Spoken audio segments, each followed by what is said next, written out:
tertangkap tuh ada satu mobil yang lewat, terus kemudian nggak tahu ngelempar apa gitu kan. Setelah dicari ditelisik, yang dilempar ternyata kayak ada aji-ajian gitu gitu kan. Maksudnya kok sampai sebegitunya gitu. Di motor 15.000 nyucinya sebulan sekali aja nggak mampu ibaratnya gitu, Itu kasarnya ya. gitu. Jadi Logikanya aneh kan kayak gitu ya. aneh. Oke, next ada lagi nggak? Ada lagi nggak? Waduh, Ini sampai ini boboan sampai ditidurin ini. Gimana ceritanya ini?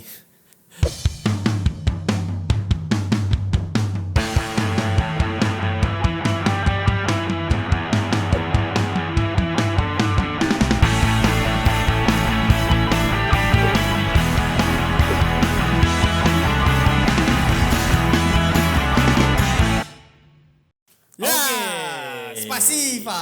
Kita ketemu lagi di acara Grass Talk. Grass Talk. Oke, di Grass Talk kali ini saya ditemani, saya mengenalkan diri dulu, saya David, dan saya ditemani dengan partner Ken. saya, Ken. Sales terbaik.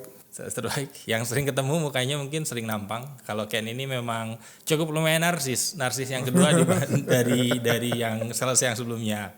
Sales yang sebelumnya itu Pak Ian juga cukup lumayan narsis. Petugas stiker. Stiker di Instagram saya. Oke. Jadi kalau mitra-mitra kita atau semua pengguna produk Touch Shampoo-nya kita mau pakai stiker-stiker seru di Instagram, tinggal cari aja Touch Shampoo, itu udah nongol pasti langsung mukanya Ken. Oke.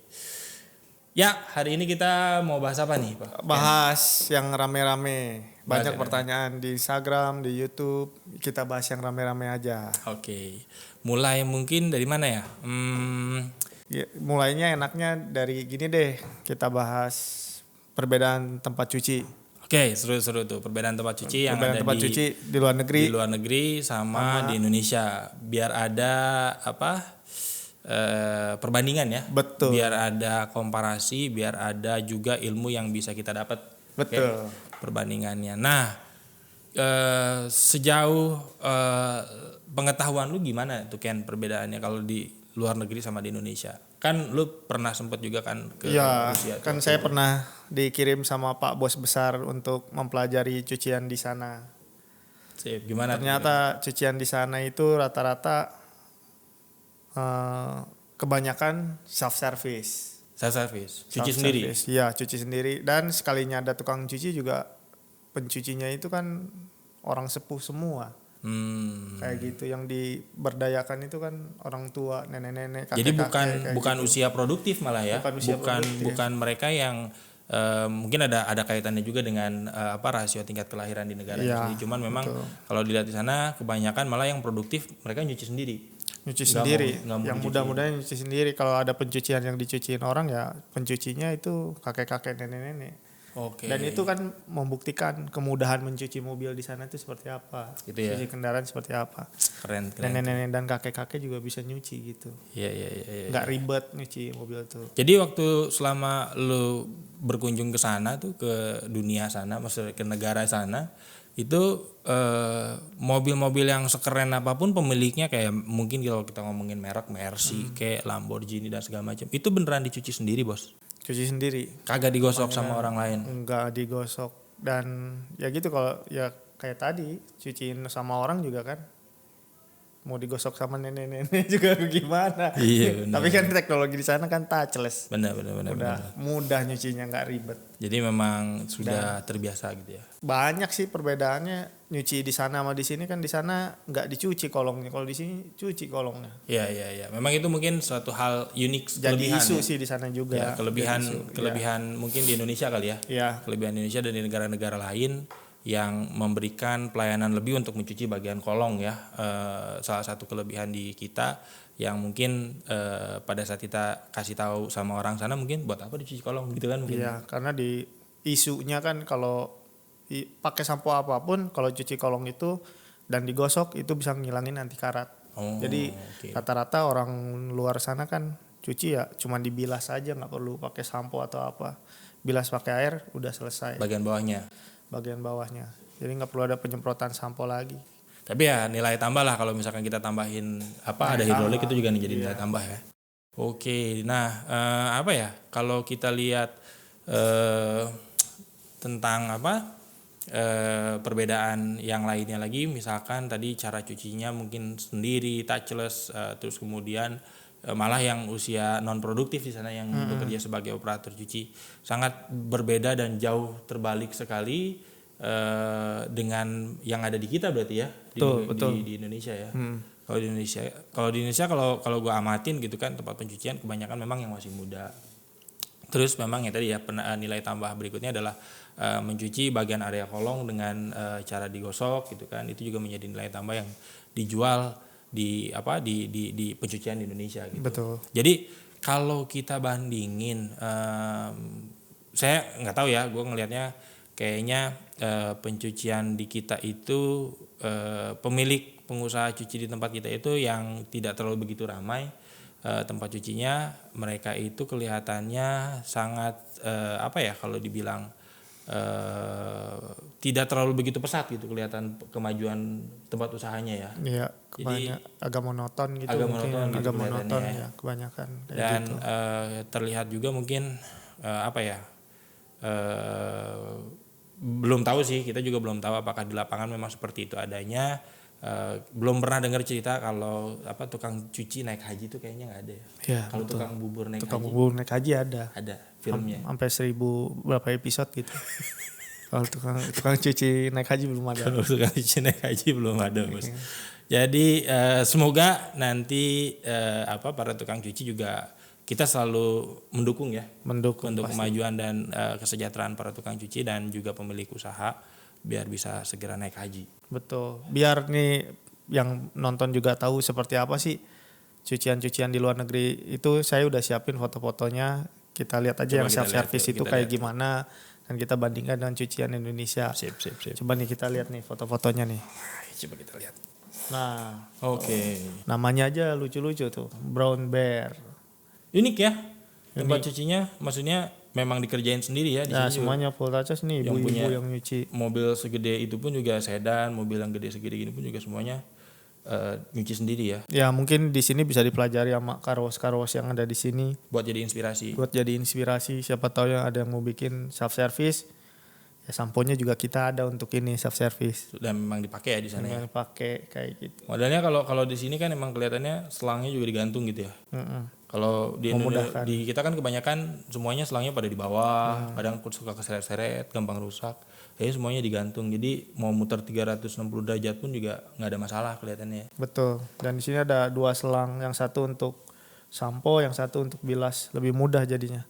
Memang kalau dilihat dari segi bangunan sama peralatan kelihatannya memang cukup lumayan biayanya nggak sedikit nih kalau kita lihat gitu kan. Tapi dilihat dari simple, gampang dan ngerjainnya gitu. Tinggal salah satunya seperti ini. Ada lagi nggak yang lain? Ada lagi yang lain. Seperti ini. Lucu juga ya. Dan terbukti kalau karos-karos di sana itu dengan karakteristik orang luar nyucinya pada rajin-rajin nyuci sendiri, nggak nyuci di rumah. Cepat lagi. Satu hal sih yang bikin mereka nggak nyuci sendiri di rumah itu mungkin boros air kali. Lebih baik mereka cuci di luar, udah termasuk air bayarnya. Kalau nyuci sendiri di rumah kan meteran air jalan terus. Sama tempat kali ya. Iya. Parkiran mungkin. Terbatas di sana. Oke, keren juga. Apartemen nggak bisa nyuci. Ini kalau yang kayak gini apa nih ininya nih? Ini komputerisasi untuk mengatur keluar sampo, dan bayarnya tuh kan pakai kartu kayak e-money gitu. Waduh, mantap. Terus tinggal tap, pencet sampo, tap, pencet air, tap, pencet wax kayak gitu. Banyak modelnya ya. Jadi sederhana kalau dari segi bangunan pun juga jadi kayak pom bensin ya. Kayak pom bensin ya. Ya kayak gitu lah, simple. Bangunannya nggak full yang bangunan 100% nutup gitu, tapi semi permanen. Betul. Tidak terkena matahari dari kanan kiri ya. Betul. Yang penting itu intinya. Oke. Kalau ini apa nih? Itu pengeringan kayaknya ya. Mesin vakum bukan? Oh, mesin vakum, Bos. Vakum mau pengeringan ya. Vakum. Jadi nyedotnya di sini juga ya. Oke. Nah, yang nggak tahu kalau gue lihat di beberapa video pencucian di luar negeri itu jarang banget yang mereka setelah dicuci terus dilap. Betul, karena udah ada wax kan. Fungsinya wax itu apa sih sebenarnya? Wax itu kalau di luar ya, jadi setelah mereka selesai cuci kayak gini, udah selesai tahap akhir, pakai wax, bilas, langsung dibawa jalan. Jadi air itu jadi lurus sendiri. airnya turun sendiri dan ke bawah angin udah selesai, nggak perlu dikeringkan lagi pakai lap. Itu lebih menghemat waktu sih karena orang-orang sana kan pada sibuk juga.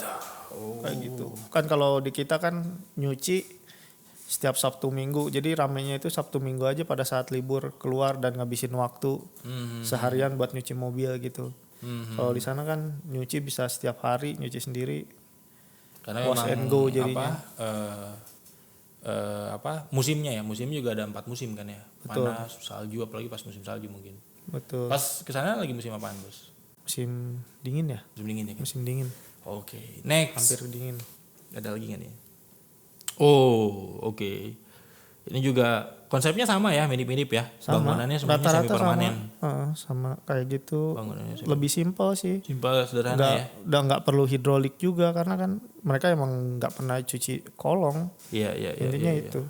Kolong cuma bilas kalau mau dibilas. Kalaupun juga mungkin mau diterapkan di Indonesia, mau ditambahin yang konsepnya cuci kolong, dia paling tambahin hidrolik doang di sininya kan. Paling cuma gitu doang penambahannya. Tapi kan terlalu, mungkin kalau orang awam cuci sendiri pakai hidrolik terlalu resiko. Takutnya jatuhin mobilnya kan. Benar. Setuju. Nah, setelah ini kelihatannya mungkin kita coba bandingkan dengan ada yang beberapa tempat pencucian yang di Indonesia. Di Indonesia ya. Coba kita lihat gambarnya kayak gimana sih. Coba operator hidrolik. Jadi ini memang kelebihannya di kita servis yang kita berikan ya. Dengan cuci motor pun di Indonesia memang kebanyakan tipikalnya menggunakan hidrolik gitu kan, dan mereka mencuci sampai ke sela-sela yang sulit dijangkau. Fungsi awal hidrolik ini kan sebetulnya buat di mekanik, buat di bengkel-bengkel biar mudah. Ya. Dia servis ganti oli dan segala macam, tapi dialih fungsikan jadi ke pencucian. Pengembangannya ya. Pengembangan untuk ininya. Jadi satu orang satu motor, dan ini kalau kita lihat memang masih dengan sistem satu ember, digosok gitu ya bagian-bagian intercoolernya. Mungkin kalau orang luar negeri ngelihat agak kaget juga kali. Servisnya sampai segitunya ya. Nyuci sampai diangkat. Pasti kaget ya ngelihat hidrolik dipakai buat mencuci. Kaget dari segi servis dan peralatannya bagus, tapi bayarnya murah. Itu yang bikin kaget lagi ya. Jasa harga bayarnya itu murah ya. Murah dan stagnan. Nah, kita bahas mengenai masalah itu gitu. Murah dan stagnan. Oke, next. Ada lagi ya? Oh, ini yang penerapan di tempat cuci mobilnya ya. Tadi motor, kalau ini motor, mobil. sekarang mobil. Oke. Jadi memang orangnya masuk sampai ke dalam ya. Ke bawah mobil ya. Ya ada plus minusnya katanya kan dengan menggunakan yang hidrolik itu, tapi kita nggak membahas plus minusnya di sini. Semuanya ada keuntungan sendiri, ada nilai jual tersendiri. Memang menggunakan hidrolik itu memang dipercayai bahwa akan lebih membersihkan bagian area kolong gitu. Oke, next, ada lagi nggak? Waduh, ini sampai Indah nggak ditidurin ini. Gimana ceritanya ini? Ini sampai tidur begini cuci motornya. Beda dengan tempat lain. Digulingin. Tagline-nya beda dengan tempat lain. Hidrolik dia digulingin motornya. Oke, ini mungkin salah satu cara juga untuk yang mengakali bagian kolong motor biar bisa bersih gitu ya.